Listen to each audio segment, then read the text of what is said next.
Ooh, dear Lord. Okay, so as I said last week, due to scheduling with me doing being on film, movies are going to be a little iffy as of late. That being said, because I was able to arrange a day off today on Monday, I was able to catch a movie. And I live in Pelham on the East Coast, Northeast side, so if y'all haven't heard, there's a snowstorm coming in, so I made sure to go to an early showing of this. There's only like 2 showings for this. And I went in, and I sat there for 99 minutes, and I came out. And no snow had started yet or anything like that. I know, it's been a couple hours since I've seen the movie. So,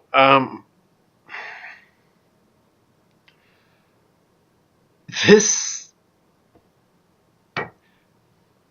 Oh, God, what can I say about this movie? Because I know what I want to talk about. I just want to figure out a good way to basically explain this myself before I really start. This movie hurt me at points. It really did. Strange Magic is a movie that you need to know what it is before you go. 1 second, I'm just going to change the station. I got TVs on in the back. I saw the flash. But, okay. So what did I think? Oh, God almighty, was this forced tripe of a movie. I did not know this was a musical going into it. I did not. I also didn't know how generic of a fucking movie this was going to be. And yet I should have. I should have known both those from the trailer. They were shoving music down your throat in the trailer, characters singing it. I should have fucking known that it was a fucking musical, and I didn't. So I'm literally sitting there, it's like, okay, I got this narrator explaining stuff. It's like, okay, there's the kingdom, love potion, so I guess love's going to be the focus of this. And then our main character, who was played by, whose name is Marianne, played by Evan Rachel Wood, is flying around. I was like, okay, animation's nice, which I'm going to stay right out before I go into any more positives or negatives or anything like that. It's a very nice looking film. It is. The animation is very well done. The designs of some of these characters are really well put together. I think that's what is one of the positives of the film. But we're not even 2 minutes into the film, and I get this girl singing essentially singing a version of "Can't Help Falling in Love with You," done by Elvis. And it is such a...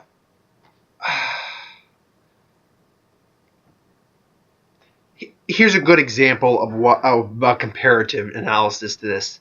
When I saw Book of Love, it had some songs there. It had some pop songs. I wouldn't even say pop songs. It had some modern songs in there. He's singing like Creep and stuff like that. And then, oddly enough, it said, "Can't Help Falling in Love with You." And here's a perfect example.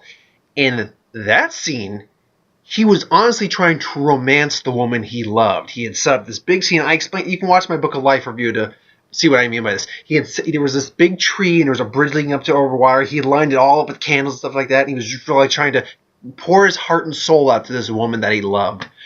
And it was honestly one of the best songs of the movie. It was one of the best. I wouldn't even say necessarily the best scene, but it was a really nice scene in the movie. And when they used the songs in that movie, it worked better. And this, they kept shoving stuff. I got the list right up there. There's only 13 songs in one eye. Hold on.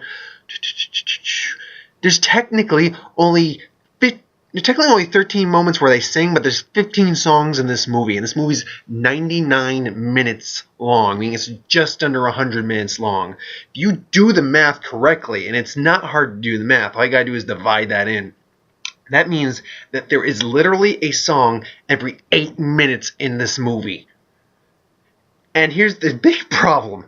In third act, which I'll actually put on one of my positives in a little bit, there's only 2 songs in the third act. So if you slice that 99 minutes down to 66 minutes, take out 2 songs. I take it back. Take out 3 songs, because there was 3 songs. That means you take that out, 15, there's only 12, so that's 12 songs in the span of 66 minutes. That means there is a song literally every 5.5 minutes. Oh my God, is that forced? And most of don't get me wrong, all the singing voices are fairly they're fairly fine. No one's had a horrible voice. Even Alan Cummings had an okay voice. But, oh, God almighty, was this just... Oh, I can only think of two songs, two times where I liked the singing in this movie. It was one where the Bog King, who is portrayed as the villain, he's basically the villain for the first part of the film. It changes up later on in the film, and I didn't think about this before. I'm going to put spoilers in this. This is going to be spoilers, so yeah. He's the villain for the first part of the film, and then someone else is revealed to be basically the villain. Actually, he's revealed to be the villain early in the film, kind of, but whatever. We'll get to that when we get to that. So he has a moment where he just arrives to basically kidnap one of the princesses, and he's singing Mistreated, which I'm sure I've heard this song before. I'm just going to check who did this song. It was done by Deep Purple. Oh, how did I not know it was done by Deep Purple? I'm pretty sure it was done by Deep Purple. Yeah, rock band Deep Purple. Okay, I like Deep Purple. How did I not know that? I guess I've never actually heard the song before. I'm gonna have to listen to that a little later then. But no, he comes out and he's got this really good. He's just like belting. He's got this deep grittiness. He's using his like staff, like kind of like a guitar and a mic. He's actually a really cool kind of song. He's doing it, and then we go on to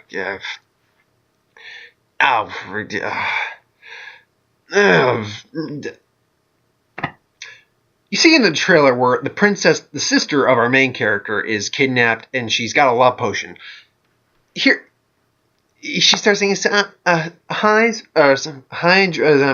can't help, can't help myself. So I can't help myself. I'm like, oh God.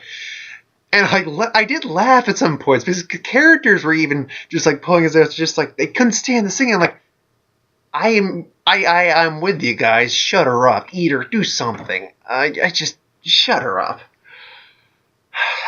There's that moment with him, the Bog King, coming up on the stage. That was pretty cool. And then when I'll save that for later. I'll save where the other time I liked the song came up for later. But let's just get into the plot right now. Okay, the plot is there's these two kingdoms. The Dark Forest, which has these evil... I wouldn't even call it evil. They're just not the most attractive of fairies and creatures and stuff like that. Trolls and stuff like that and whatnot. And then you have the fairy lands, the nice fairies, the pretty-looking fairies, who are all a little different. They have like butterfly wings instead of like, normal fairy wings, which is nice. It's a pretty design. Yeah, even they still have a tuatara. Yeah, I could tell, by the way. That was not a normal lizard. That was a tuatara. And if you want to know what a tuatara is, it's not even technically a lizard, folks. It's technically like an ancient form of reptile. It's its own thing. It lives in New Zealand. Point being, though, so I'm going to say this film takes place in New Zealand. So, yeah, there's that. And there's two different types of races that live, well, there's a bunch of different races that live there. The main two are like, there's the fairies, and then there's elves who look like wishing elves. Or excuse me, wishing trolls, excuse me. Not wishing elves. They're elves, but they look like wishing trolls because of their fucking hairstyle, man.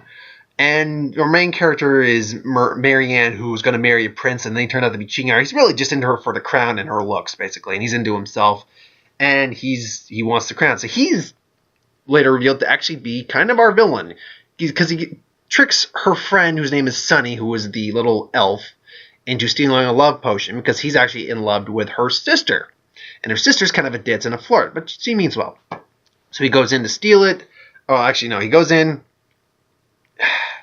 Okay. The way a love potion's made is apparently there's these roses, and only one fairy ever has been able to make these love potions with the roses. It's a Sugar Plum Fairy, who is that glowing thing you see in the trailer. She's very different from other fairies. She's like a ghostly fairy. So, yeah, she's very magical. But that being said, she was on... the Bog King, played by Alan Cummings, and Sunny, who was played by... Give me 1 second. Elijah Kelly, who was the main elf. They were the only characters I actually liked in this film. and kind of the main character, like in the third act. Once the third act rolled around, I grew to like the main female character a bit more. Not. I would honestly say the Bog King and the Sugar Plum are my two favorite characters, but Sunny came in a close second, I suppose. But no, I mean, all these characters are so one-dimensional in the first act. The prince just was obsessed with looks and having the power and stuff like that and being in charge. So love potion. He's talking like Elvis. He's at one point trying to figure out a dance, and it's technically a duet, because he's singing "Come On, Marianne," and he started dancing in Riverdance, but then started singing it as a country song. And it just occurred to me while it's happening that I am literally watching a country Riverdance, and my soul died a little because of that. And then she just comes out with what doesn't kill me makes me stronger, and I'm like,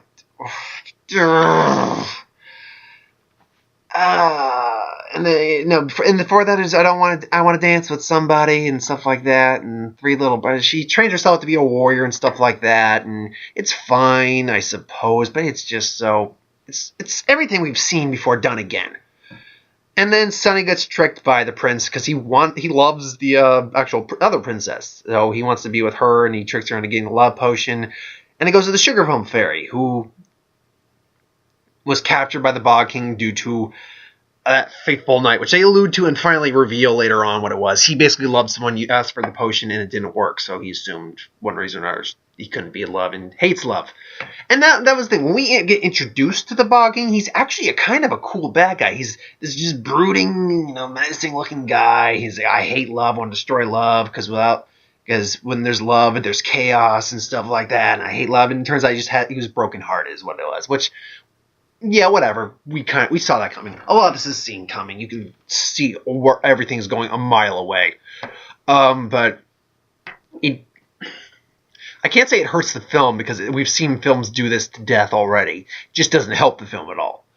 But then, but I generally like the character of the Bog King. He's actually okay. He's actually probably among my favorite characters, because he's the only one who actually has any real sort of arc.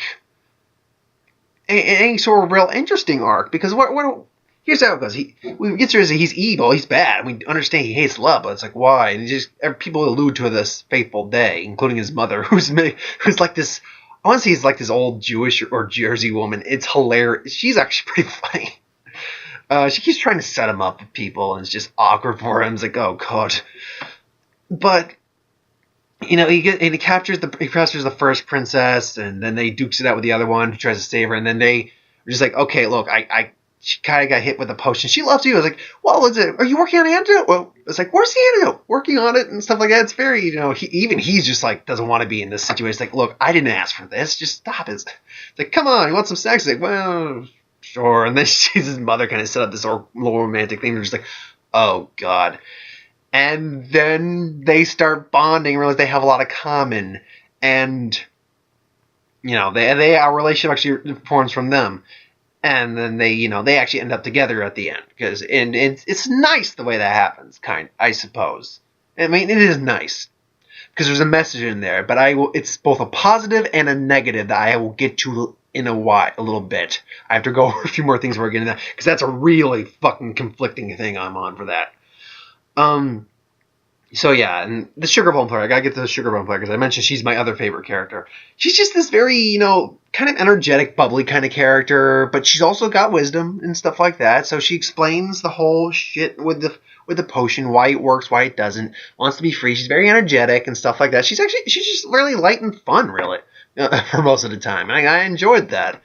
There's a little imp who I liken to Scratch from the Ice Age movies, who steals the potion and just wants to, cause havoc. He's really just not. The only reason he's in there is to put people in the dungeon. The only reason he wanted a love potion is just to make havoc with it. I don't get that at all. He really didn't serve any point to be in the fucking movie. He didn't. He's just supposed to be the little cute character, like, all the kids would be like, yay. No, he served no point for that movie. To be in here at all. I don't want to. it's just to sell a few more tickets, which this movie is not doing overly well. On its first weekend, actually, do we have a budget for this as well? Hold on a second. I want to see if there's a budget for this. Do they have the budget on here? Oh, wait a minute. No, it does not have a budget. However, I do know what it has made as of late. It's made only about $5.5 million right now. And it's getting very wide negative. It's getting a lot of negative press. And the critics, not a lot of critics, and a lot of families are a little, well, not families. Fan reaction's not that positive, so it's not doing overly well. And I kind of expected that, because when I talked about the trailer, I was expecting it I would think it'd be about mediocre at best. And I would say it's maybe just a slight hair above mediocre. And I mean slight. Like, I wouldn't necessarily use the term mediocre, but I wouldn't necessarily use the term okay. It's between mediocre and okay. Now, okay. So I've gone on about the songs. Most of them are forced. Most of them are really forced. Now, okay, that being said, I'll talk about the other moment that I thought the song worked a little bit. The other moment that the song worked a little bit for me was, or at least kind of, no, it worked, is when at the end where, you know, they're trying to finally have the main princess and the Bog King kind of tell them that they love each other, basically, because they've basically fallen in love at this point. And he goes up, and there's a song before this saying, basically, tell him, or / whatever, and whatever, I didn't care about that.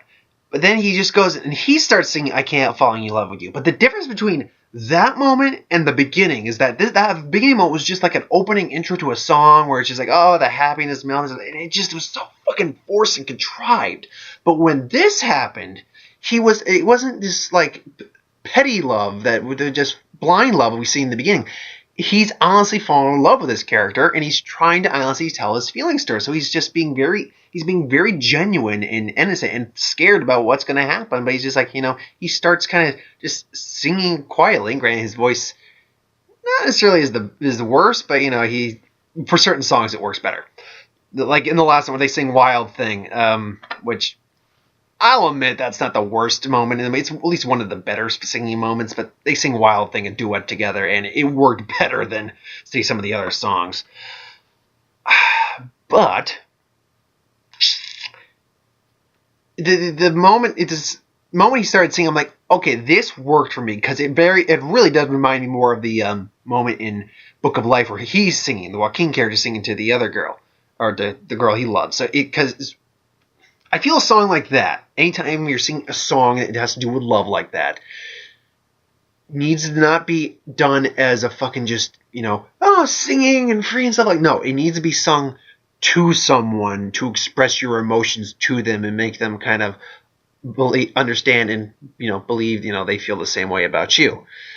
So that worked for me. Now, the message of this movie is a good message. Now, here's the part I'm going to really get about. The message of this movie is actually a really good message for kids. It's that, you know, love is not about looks. I mean, I've always said in my life that looks always play at least a small part, unless you're blind, like literally, like physically blind. Looks will always play like a small factor, because, you know, there's always going to be some physical attraction involved. It's just kind of the way it is. I mean, you know, but that being said, looks in the long run don't matter in the long run. It's about what's inside. You can be ugly or, you know, just not that good looking, but still be a good person and find love with each other. It doesn't matter what you look like, because love transcends looks and boundaries and all that. And that is a great message. That is honestly a good message to teach kids.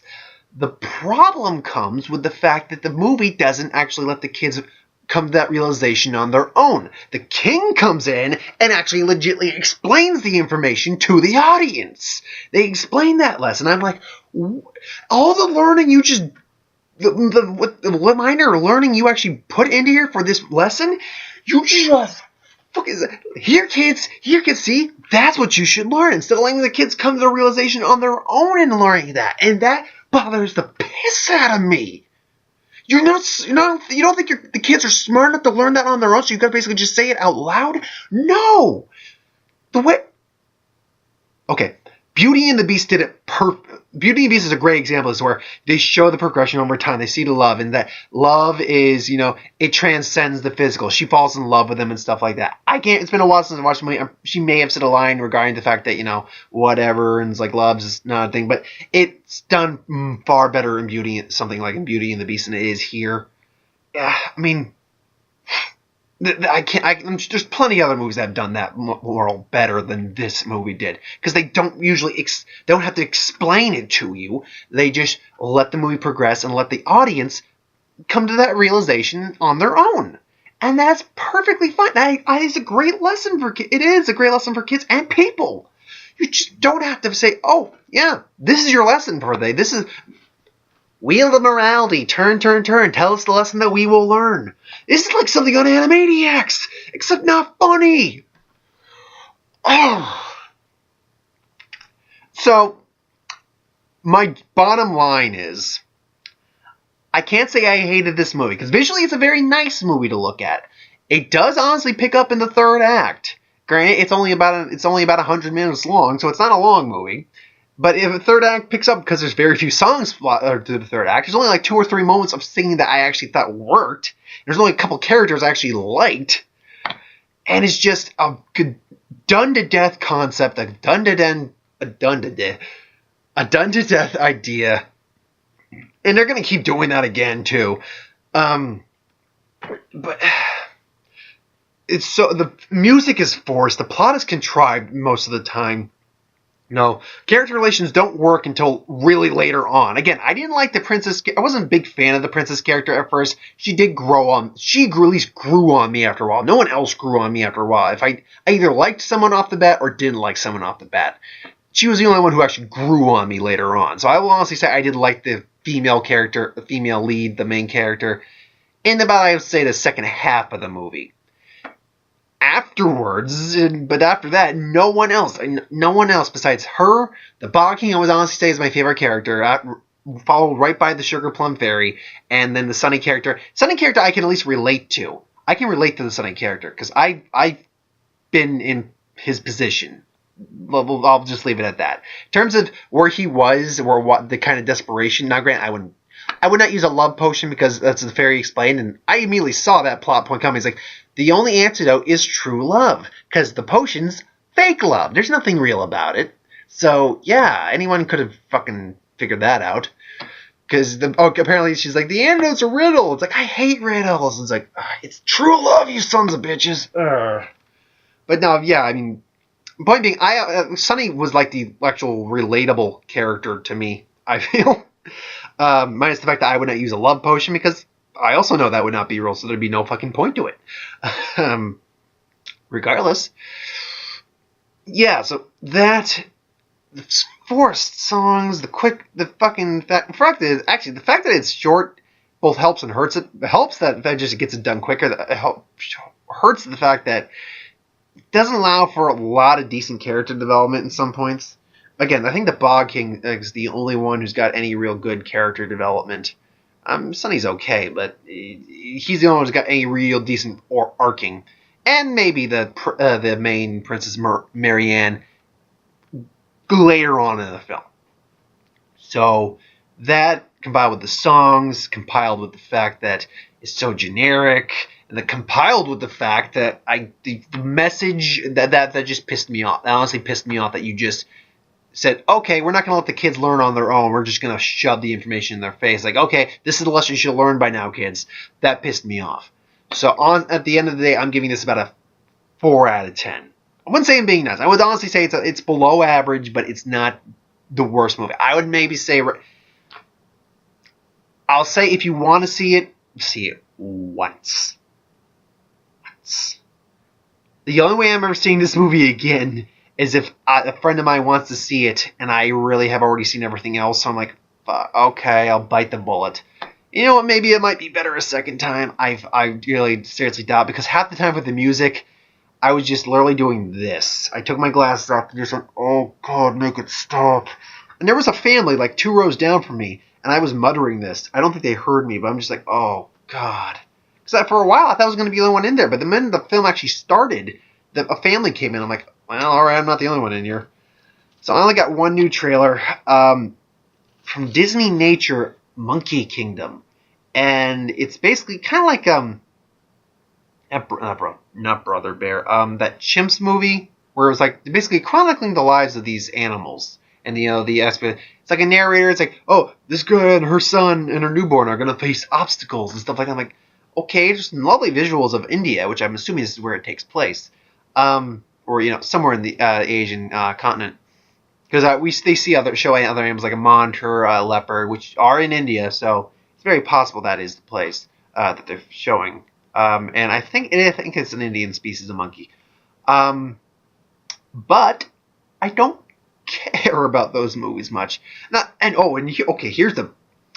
tell you one thing that pisses me off about this movie is that at the end they plugged that anyone who sees this movie before the night before, basically pre-screening movie, the kind of like the midnight, the day before, like anytime Thursday, you'll usually get like a pre-screening or like a midnight screening, or usually earlier in the evening. So basically, anyone who sees the movie that day, Disney will make a donation to help preserve and protect the wildlife in the forest, instead of doing that already. I don't know if Disney does do that. I don't know if any film studios actually already donate money for causes like that, because they should, because they have shit tons of money. Do you know how much money Disney has? Let's be clear. I don't know the exact amount of how much money Disney has. Disney honestly has enough money that they could easily. I believe there was someone saying that at one point, what was it? That Fox, there was a rumor going on. I think that Fox was offering up the X-Men for like $1 billion, or Spider-Man. They were offering up Spider-Man for $1 billion to Marvel, the Marvel division of Disney. And now that turned out not to be true. But let's be clear: Disney could do that without batting an eye. Do you know how much money they have made off the Marvel division of the Disney Disney Studios alone? You want to factor in box offices, and maybe I'll even do the math of this and talk about it in another video. But just off the top of my head, just between Avengers and Iron Man 3, they've made over $2 billion. Now, factor in every other Marvel movie, they have made, and I'm going to do a very, very rough estimate here. They have made easily over $10 billion on their Marvel movies alone. Now, I could be wrong. It could be a little less, could be a little more. But that's a rough estimate. I might be even tempted when I'm done with this video to do the math about that in a little bit. But, yeah. They've made at least $10 billion in Marvel division alone. That's not factoring in the money they will make with Star Wars, the money they've made on their animated movies, and the money they've made on their live-action movies. So they have made enough money to be... So, if they want to say, we should be preserving, cut $1 billion off and put it to, wildlife preserves. Save some forests. Save some rainforests around the world. We're Disney. We're fucking rich. They could do that in a heartbeat, but no. They want you to see the movie, so that will allow them to do it. As much as I don't hate Disney that much, I mean, I don't want to ever go to Disneyland. I know it's a lot of corporate stuff and that comes with Disney. Because I love Marvel. I like a lot of Disney properties. But for a company to basically do that, fuck you. No, if you have the resources to be donating this to the world that needs it, really, our world does need it for conservation efforts. It really does. You should be already doing it. You shouldn't be asking people to see your movies to allow you to do it. That doesn't fly. No. So if you want to donate money, if you want to be donating money, then go donate money. You can do it. It's not that hard to do. You have the resources to do it. You're Disney, for God's sake. You have more than enough money to spare. Same with Fox. Sony, I'll give a leeway. Sony's in a little bad press right now. So many other companies have the means to be doing it. They really do. So I honestly hate any time that a movie corporate company is just like, go see this movie and we'll go donate some money to something else. No, just do it. So, thanks for watching. I hope you enjoyed. Like, comment, share, subscribe. I will not be seeing any movies this week due to, again, the, first off, the low funds. I not have a lot of cash on hand right now. But also, again, I'm going to be on set this weekend as well. Now, next 2 weekends I will not be on set, so my schedule will be more cleared up and back to a normal basis. So next week though, I will be seeing Jupiter Ascending, which we're getting rumors there's going to be a Batman v Superman teaser trailer attached to that, which means I'll probably be online beforehand and I'll talk about it beforehand. So I'll still probably end up talking about it for the video if that's the case, because seeing it on a big screen is awesome. There's that. There's The Seventh Son with Jeff Bridges, and then there's the SpongeBob SquarePants movie. Honestly, none of them look bad. Even the SpongeBob movie doesn't look bad to me, so I'm surprised by that, honestly. But we'll see how things turn out. I'm sure one of those is probably going to turn out to be crap. If I had to guess, I'm probably going to say it's honestly, I'm going to say it might be the Seventh Son movie might be the worst one of those. Because it looks like kind of in the spirit of R.I.P.D. in terms of the feel of it, but we'll see how it goes. And I do kind of like R.I.P.D., but we'll see how that goes. So thanks for watching. I will see you for the next